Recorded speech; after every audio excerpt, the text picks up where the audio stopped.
Hello, ladies and gentlemen. Welcome back to Tousi TV. I'm Tousi, and this is a special interview. Obviously, as you guys know, this channel is your hopefully go-to news source for the daily political news and everything else that happens around the world, especially in the United Kingdom these days, with all the chaos that its government and the system is basically causing. A lot of people are now becoming more politically active, culturally active, constitutionally active. The people who are trying to keep their head down and focus on their own expertise. One of them is a British barrister, Stephen Barrett, obviously barrister, broadcaster, and a writer who's now joining us. Welcome to the show, Stephen. How are you? I'm very well, thank you, and I've always appreciated your support.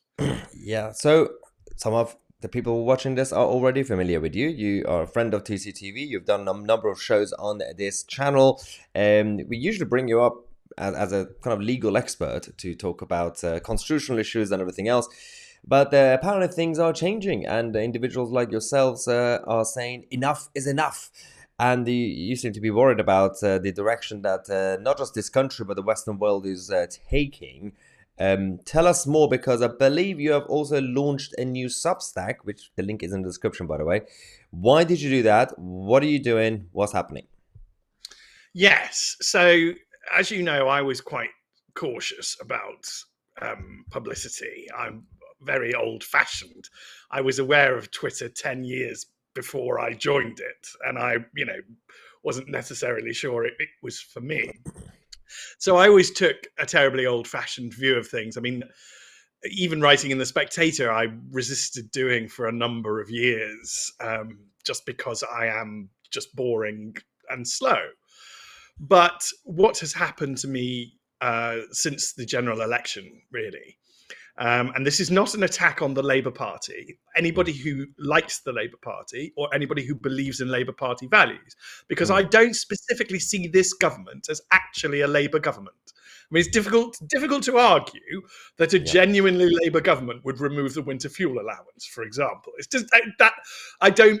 And if you're if you're watching this and you're a Labour voter, then like I agree with you. I suspect you don't want to take the winter fuel allowance away either. What we've got, I think, is a uniquely incompetent government. And it's just by luck of the draw that it's a red one. It could have been a blue one, and they'd be doing, I think, probably the same mistakes. And I think that's probably because they're trapped in systemic problems that, as you say, are across the West. So, but And my what you're saying is before obviously you continue is the problems that we are now facing goes beyond just party colours. It's not really just about Tory or Labour. There's a systemic problem. Obviously, some people call it uni-party and all this, whatever you want to call it. And the issues that need to be addressed. And obviously, I'll let you continue. But it reminds me of a lot of conversations that you and I have had. For a number of reasons, we are in this mess. One of them you mentioned a while ago, that the parliamentarians, the lawmakers, culturally for decades and decades, they become lazy because they've been dependent on foreign forces like the European Union to make laws. They don't know how to run parliament. They don't know how to run government. They don't know how to deal with civil service, for example. But it goes beyond that, right? So I'm just interested to see someone like you is actually finally becoming more vocal about it rather than becoming cautious. Well, as you well know, I quite look forward to the day when you have children. I've got a child, and for all my natural reticence, for all my natural fear about doing all this stuff, push comes to shove when you have a kid. I'm not getting any younger. The world is how it is. I sort of hoped that I could subtly nudge people towards better government, because the Blue Party was in charge. I felt I might have more influence, and people did ask me for assistance, and I did assist governments. I did talk to ministers and give them specific bits of advice. But I think it's going to be much more effective if I do all this in public now. I don't think that the days of me whispering quietly or going into Parliament and having, a piece of cake and a cup of tea and quietly trying to persuade them to do the right thing is going to work. Because we get on because we're both Democrats. Well, we don't agree about lots of things, but we're fundamentally both Democrats and we both believe in the people. And I think that this is the time for me to talk directly to the people, and that's what the Substack's for. It's not really for the elite. I'm seeing it as a sort of inverse Dominic Cummings. He wants to talk to a small group of powerful people and Yeah. convince them that he's right and they're wrong. And he can just keep bashing them all day. I don't think he's actually necessarily going to achieve an outcome. What I hope to do is to explain everything to the people, then give them a variety of options. So one of the topics I intend to deal with is immigration. And I'll deal with that with a post just setting out and explaining where all the problems are in fixing immigration, because we want to fix immigration, or I believe the country wants to fix immigration. There are problems in law. Let me just point to where all of those are so that everybody knows. And then I might have some follow-on posts suggesting a variety of options for fixing it. I don't intend to be embedded towards any sort of one way of doing things. This is much more, frankly, Maya, just admitting the country's in a terrible, terrible state. I mean, actually, to his absolute credit, Keir Starmer admitted it earlier this week, but he's just rode back from it. In under 24 hours, he's sent a letter apologising to the civil service and saying, "I'm terribly sorry, how dare you know, this is just nonsense. But you were right, Keir. He was right." For once, this is the thing. So you mentioned we're both Democrats, even if we disagree on certain things, you and I. But it takes us back to the systemic problem. So we have issues with civil service quangos. We have issues with the rule-based system, which is a good idea, but it seems like even politicians, the elected side, are not actually even in charge. Give an example that you've been quite vocal and supportive about stuff that's been happening to me recently with the Metropolitan Police. Firstly, the threat of arrest, which didn't get anywhere, obviously. And also then they've leaked a report. Somebody in the police, we still don't know exactly who or the rank. The problem we have is that, and also you've also been on a kind of technical law, legal level. You've also been criticizing the way, for example, Tommy Robinson has been treated in prison, moving him from different prison to prison, putting his life at risk, even though he's a civil offender, not a criminal, like, you know, in this situation, convict. But two problems I have. One, what I'm going through, but it's not just me, a couple of others as well, Niak Borbani and Mark Burbeck, and obviously Tommy's issue with the prison. Not only the media are not interested, they're not talking about any of it, to hold the power to account. I think it's because they don't even know who to ask questions from. And but parliamentarians are not interested. I've had conversations with a number of MPs about my situation, and they listened, but that's it. Because I think the problem goes back to what I said, we are Democrats. But we don't really have Democrats on our side fighting the unelected side. It's so the police, the civil service, whatever they are, their prison system, they're just doing things, rightly or wrongly. Nobody holds them to account on our behalf as the electorate and taxpayers, right? No, and this is the doom loop, the death spiral that we're in. So a certain number of the elite know that the best thing to do, Maya, is what we've always done. That's what we must do. We must do more of this. And that's basically all they know, and they're wrong. But they're going to cling to that like a sort of life raft in a storm. And then we're just going to circle the drain with them. What will happen, what's going to come more and more, and what I hope and trust you actually will be a bulwark against, is there's going to be an awful lot more conspiracy theories. Because the government is going to behave in a way that is so obviously bonkers, in a way that is just so obviously not in their interest, not in our interest, but because this is literally all they've got, is this Dumbo's magic feather. That's all they've got. They've got to cling to this behavior. You know, DEI will save us. DEI will save us. More DEI is the answer, and they're going to cling to it so much. And we're going to, from the outside, we're going to look at them and go, they can't be that stupid. It's got to be a conspiracy. And so people are going to rationally turn to conspiracy theories. It's going to be a rational thing to do. You know, they cannot be this stupid, therefore they must be secretly lizard people. I mean, that's where people are going to go. But the thing is, it doesn't have to be at that level, because obviously you have the public side of democracy, so that the publicly elected MPs and politicians. Then you have the state, which is the crown. And on the surface, the permanent secretaries and all this. Then in the British sense, what we call the deep state, or Dominic Cummings, is not necessarily the lizard people, obviously. The deep state is basically the faceless bureaucrats.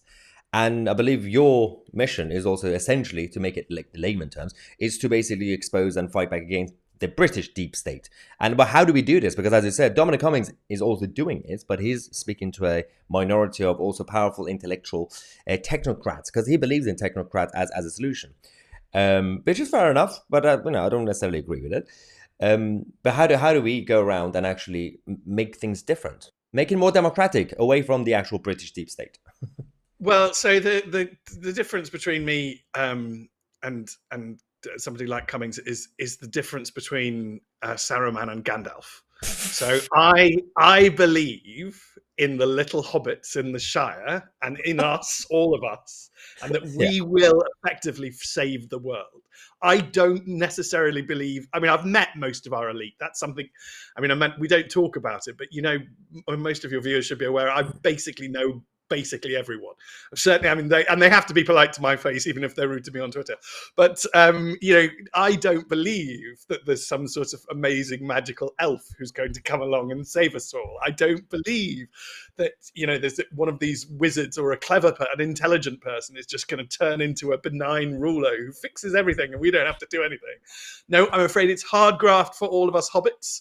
I think we have to get out of our comfy homes and get away from our nice warm fires and actually realize we're in more danger than we thought we were.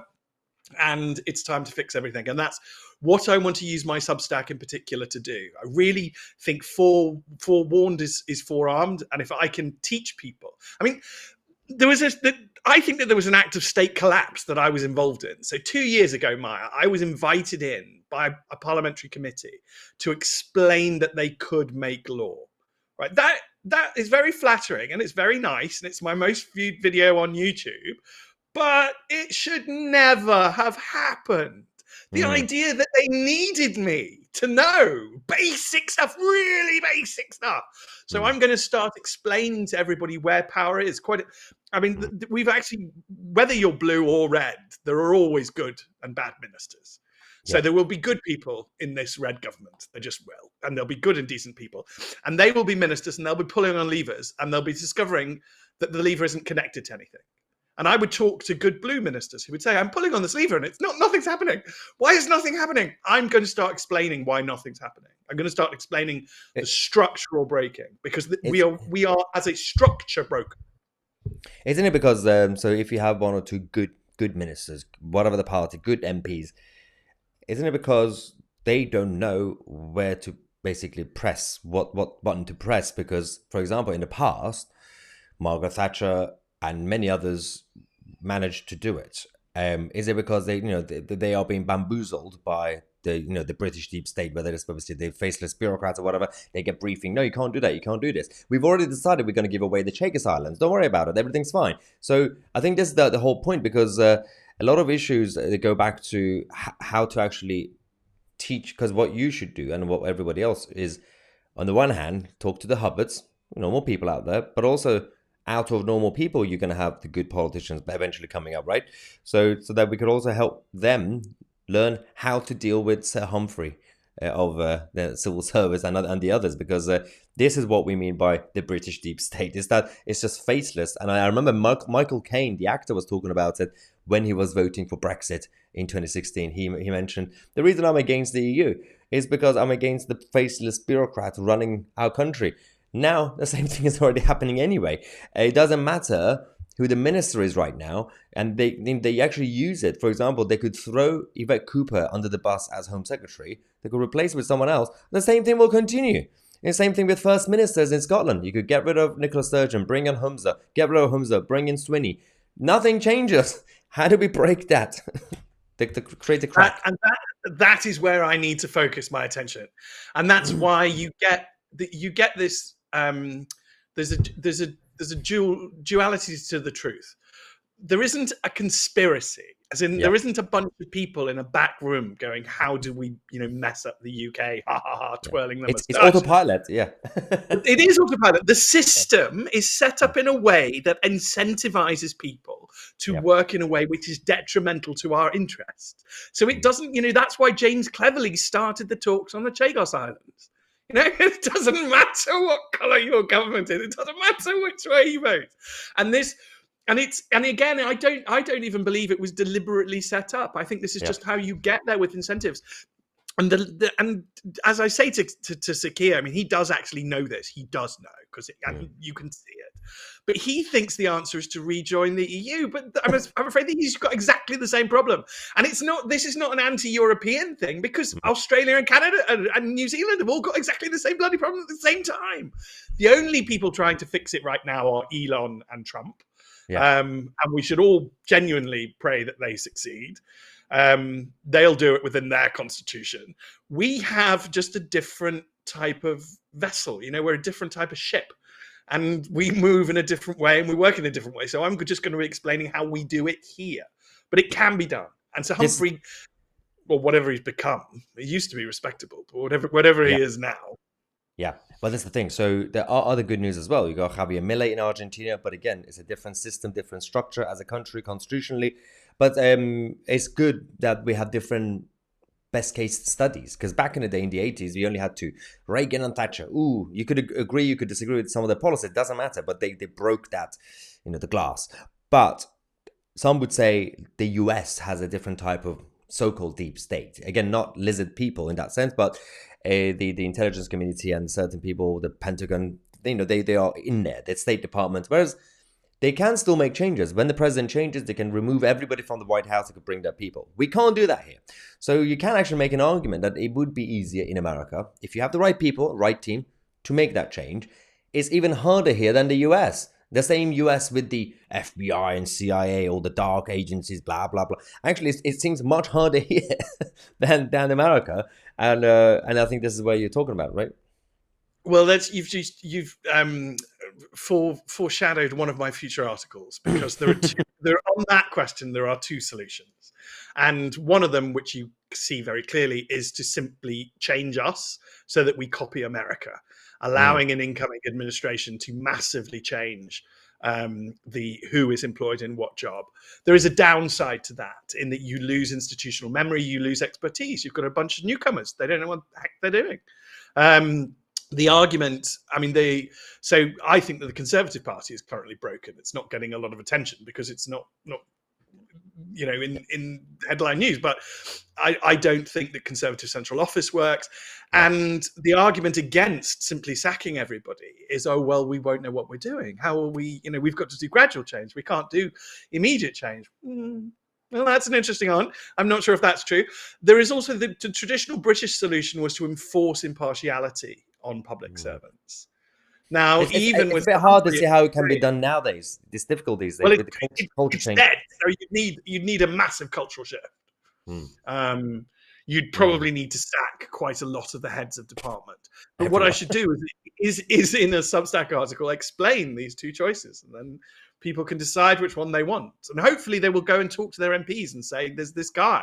He keeps telling us to do these types of, why aren't we doing this? And hopefully the hobbits will fix everything by being us. I foreshadowed already one of them anyway, one of the articles apparently. But I was wondering if, I don't know if you're already planning this or not, but maybe also focus on, if you could do a piece on basically what Cummings is offering, which is basically a solution as technocrats to replace technocrats, but to kind of focus on the argument, the conversation around direct democracy, not necessarily to promote or go against it, but the conversation around it, because some would say the opposite solution to what Cummings would say is direct democracy. But I don't think it's black and white, because it's the same with people who say, let's just have proportional representation. It's not black and white, because there are different versions and you have to shift the political culture first. You can have direct democracy, but I have a feeling a lot of people on the right who are in favor of it, they believe, they're looking at, for example, 2016 referendum, and even then it was quite neck and neck, but they were like, I can feel that the majority of the people in the country, all my friends, are pro-Brexit. If we do direct democracy, a referendum, we'll win. But I fear what people are now on the right saying, and pro-British people saying, can we just have more referendums and this and that? They think it's the same as 20 years ago, 30 years ago, that they have the majority. If the demographic changes, if, for example, you do a referendum, let's just hypothetically say 20 years from now, do a referendum on first cousin marriages, incest. If the demographic changes the way it is changing, well, you will lose that referendum, because a lot of people are going to be voting for first cousin marriages.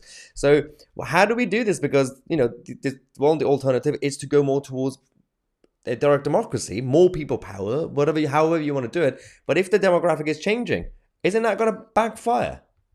Yes.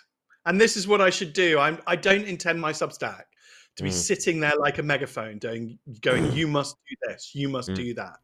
What I would like it to be doing is offering you different solutions, always telling you what I perceive as the benefits and what I perceive as the costs. Mm. One of the most important things is that we actually need to grow up. Ever since Blair, politicians have told us there will be no downsides to anything. There will only be unicorn kisses and fairy smiles. The world will be marvelous and peaceful and happy and la, la, la, la, everything's fine. And then you get to major issues like, actually only natural born women want to use the women's loos and this gentleman's trying to get in. How do I reconcile those? And still we're still playing this argument. Oh, well, we'll find a compromise. You will not find a compromise to that. You are going to pick one way or the other, but you cannot. The one thing you cannot do is have. And I talk, Maya, a lot about mainly because I'm watching it with my child at the moment. But Star Trek: The Next Generation did a lot of damage because the solution to almost every problem was let's have a nice, comfy chat. And it's like, well, you cannot. Yet, sure, you can solve a lot of stuff that way, and it's great when you do. But the idea that you can solve everything with a comfy chat is just nonsense. So what I should do is offer options. That's I'm actually hoping that. you made a good point about Next Generation compared to the original, because there was fewer conflicts and everything was about pseudo diplomacy. Like you made a random scary enemy. Like, let's have a chat. Like, what is it? Some sort of European Union nonsense? Like, I think that's what created the new generation of Ramonas, pro EU and pro UN. I think it had a profound impact on the generation. I really do, and it's only sort of our generation that we then watch how Star Trek almost learned itself that communism doesn't work. So by the end of Next Gen, they've sort of vaguely had to reinvent money. But by the next series, which is Deep Space Nine, they're like, okay, we've had to get money again. Well, oh, there's commerce and trade now. Oh, right, okay. Oh, there's war again. By something like season 4 of Deep Space Nine, there's war again. And communism is a charming fantasy. There's nothing wrong about it. That's why. Yeah. I mean, I go drinking with a bunch of Marxists. I get on with them. They are sweeties. They are lovely, lovely people. I just think it's naive. It's not going to happen. But the most dangerous ones are the ones that have reframed the conversation. So you had initially national communists and Marxists and socialists who were just wanted to change countries. But then you created international socialists. That doesn't work either because you can't even win one country, let alone different countries. But then they reframed it. So the Star Trek generation people, not the next generation people, are people like Alex Soros, the son of George Soros. He's a young man. He's very smart. He wrote a number of books, scary books, but very good books, as in like well written, but scary ideas. But they don't see it as evil. And they say they talk about globalism. And globalism is a consensus. It's globalization is a consensus. But the world is becoming smaller. But they use that to say we need political globalism.